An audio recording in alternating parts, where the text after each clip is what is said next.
Hey guys, what's up? Welcome back to Mandy's Corner. Come on in, pull up a seat, relax, and let's get started with Reading Tuesday.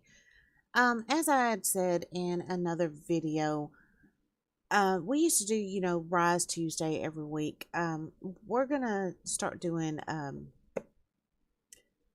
it's kind of not, I won't necessarily say replacement for that, but to kind of incorporate that with some other things, we're gonna start doing what I call Mandy's World Wednesdays, and those won't be an every week thing, probably about a once a month, at least.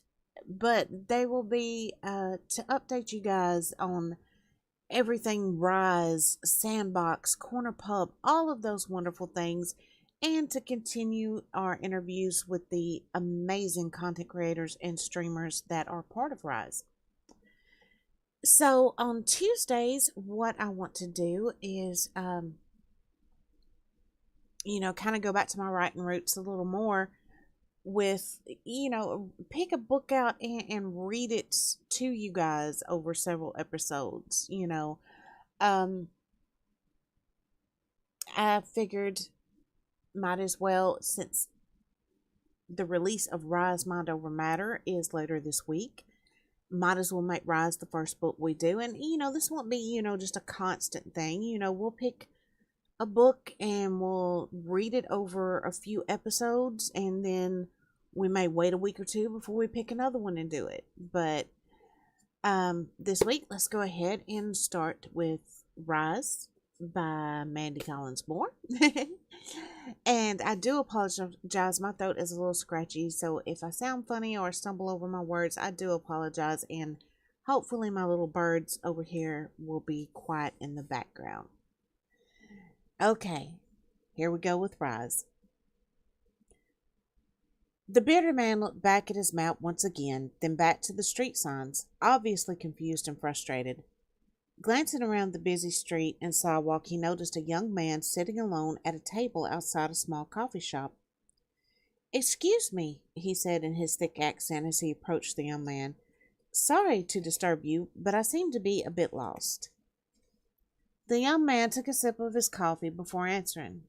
"You're obviously not from here," he smiled. "No, I'm from Ireland, just visiting the States for a convention." "Welcome to Arizona," the young man responded. "Ireland, huh?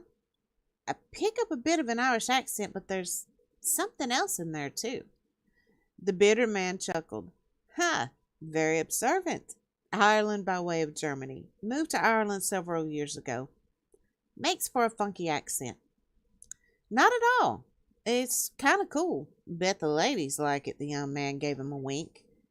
"Anyway, I bet an Irish German lost in Roma, Arizona for a convention is here for the Streamers and Creators Convention. Am I right?" "Nice guess." "You look familiar. I think I may have watched some of your stuff." "My name is Jason Friend, but I'm known in the gaming world as Games for Kicks or just Kicks." "Of course. Yeah, Kicks, I love your work," the young man enthused as he shook Kicks' hand. "Great to meet you. I'm David Starr, but most folks call me Star Snipe, or Star." "Oh man, I've actually seen some of your stuff too. Great work." Thank you.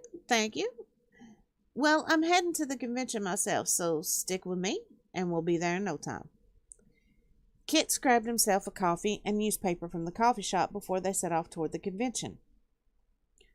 The two top headlines on the front page of the paper were about the conflict most were predicting would lead to World War III and a strange illness that had crept across a few states. "That stuff will rot your brain," Starsnipe quipped. Kit proceeded to fold the paper and place it in the back pocket of his jeans. "Agreed." Along the short journey to the convention, the man compared the two most popular services available for streamers and content creators, Live Now and Your Channel.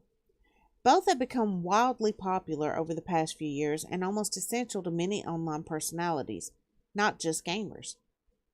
Live Now afforded streamers the chance to interact on a personal level with their fans, while Your Channel allowed creators the opportunity to upload pre-recorded videos to their channels to keep their fans engaged. Kix and Star discussed their experiences with both services, as well as their general experiences as hardcore gamers, including some interesting stories about overzealous fans. They were enjoying their conversation so much they nearly passed their destination. Is this it? Kix asked, stopping in front of a large building. So it is. Shall we? We shall. The convention rented out the entire building, which was now packed with streamers and creators, along with fans hoping for a chance to meet their favorite streamer or creator or to possibly get news about their favorite games. There was a sense of excitement and camaraderie in the air, with underlying tones of rivalry. Times have changed, Star mused. Yes, they have. I remember when people like us were considered losers who lived in our mother's basements. Now us losers are having the last laugh, and we will laugh long, hard, and loud. Right now, I have to laugh all the way to the bathroom, Kix chuckled. Coffee went straight through me. I'll be right back. As Kix began to make his way to the bathroom, he tossed his coffee into a nearby trash can, while two young women who recognized Star approached him, giggling like a couple of schoolgirls. Kix couldn't stop himself from laughing. Times had indeed changed. The man washing his hands at the sink glanced in the mirror when Kix entered the men's room. His eyes widened with recognition and excitement. "Your game's for Kix!" he exclaimed, as he quickly dried his hands. Kix was a little startled. Yes, at least that is what's written in my underwear." "You've even got a great sense of humor in person, and that accent is better in person," the man gushed, shaking Kix's hand profusely. "I'm a big fan. So is my wife. To be honest, I think she has a slight crush on you." "Thank you very much. Always lovely to meet a fan. Tell your wife I said hello." "She's here too. I'll go get her. She's going to be so excited." "That's wonderful, but I'll meet you two outside. I don't think she'd enjoy a smelly men's room." "A good point. I'll be right back." After the man left, Kix giggled to himself before stepping up to the urinal. He relieved himself and had just begun to wash his hands when he heard retching coming from one of the stalls. It didn't sound normal. It sounded extremely painful. He looked under the stall door and saw the heels of a pair of brown tennis shoes. "You okay in there?" he asked cautiously. The only response was more retching, followed by a flush and the stall door opening. A tall, bald man dressed in a blood-splattered shirt and jeans stumbled out and over to the sink. Steadying himself on the counter, he turned on the water and splashed his face. When he looked at himself in the mirror, Kix could see exactly how rough he looked. "Been a rough day," he told Kix when he noticed him watching. "Ja, looks like it.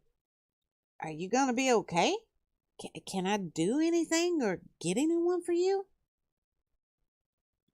"I think I should just go back to my hotel room to lay down. It's just across the street." "I don't think you should walk alone. Let me help you." "Thanks," the sick man replied as Kix took him by the arm to steady him. "I'm actually a fan of yours, Kix. Wish I was meeting you under different circumstances. I'm Lou, by the way." "Well, Lou, it is very nice to meet you." Kix started to guide Lou toward the door when Lou began to retch again. It sounded so painful, Kix winced. "Lou, maybe I should call for some medical help." Still retching, Lou shook his head. "Just need to lay down." Man, I really think before Kix could finish his thought, Lou doubled over, threw his mouth open, and a large stream of dark blood emerged to splatter onto the floor. "Holy balls! What did you eat? What is that?" Lou started to retch again. "Need to lay down." "You need a doctor." Lou's friendly demeanor and tone shifted. "I said no," he shouted in a growl. He shoved Kix against the wall with an extraordinary strength. The impact was hard enough to take Kix's breath and cause his vision to become blurry. Lou ran from the bathroom making noises that sounded only half human. Star was chatting with a few fans when there was a commotion near the bathrooms.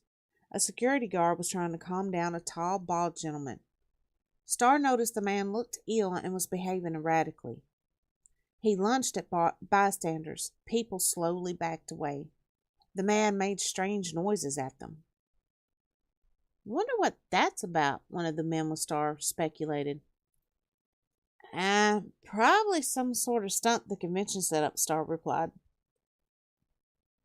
"Sir, you don't look well," the security guard told the man. "Why don't you just calm down? Come with me and let's get you some help."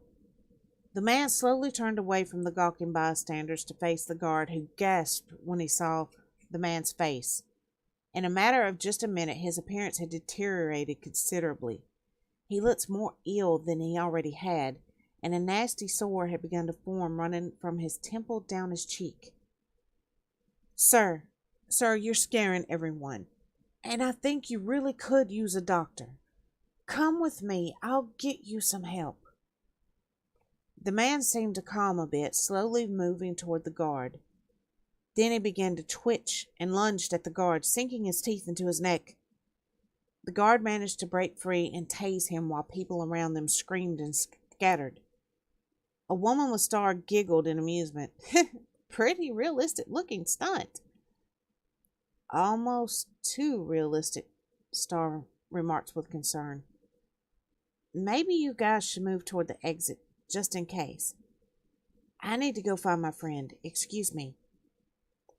Making his way through the screaming and scattering bystanders, Star kept a watchful eye on the security guard and crazed man.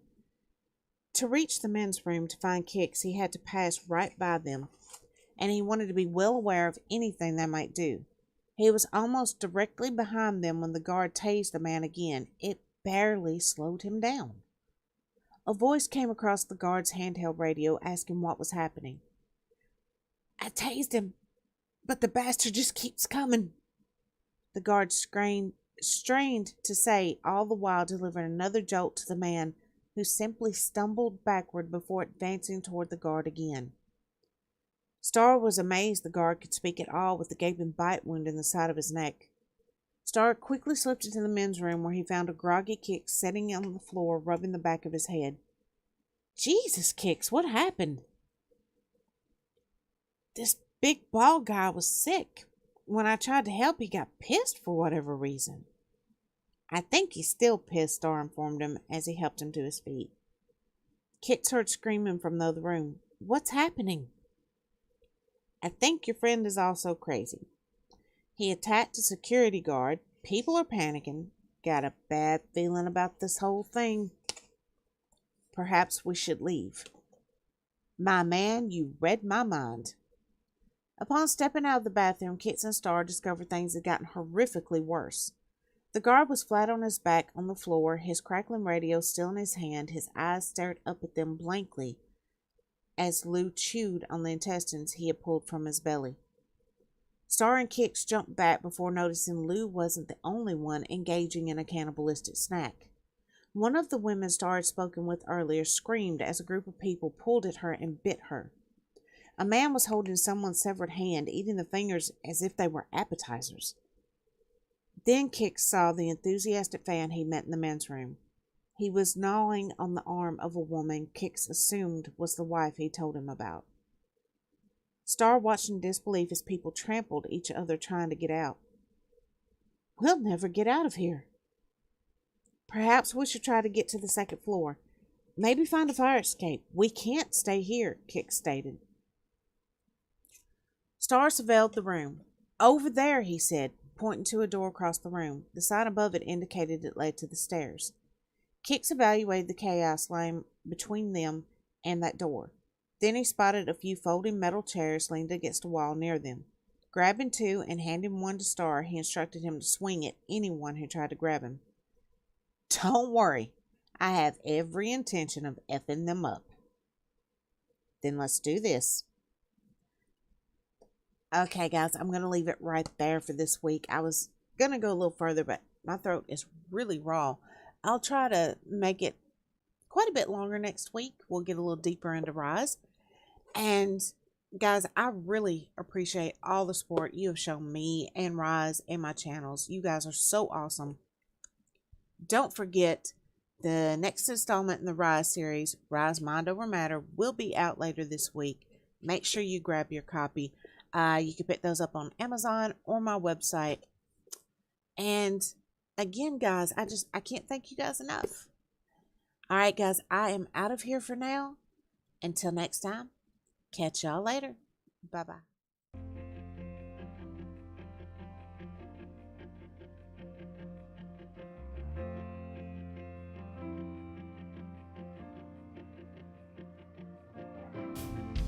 Jenny's only friend was a girl I knew.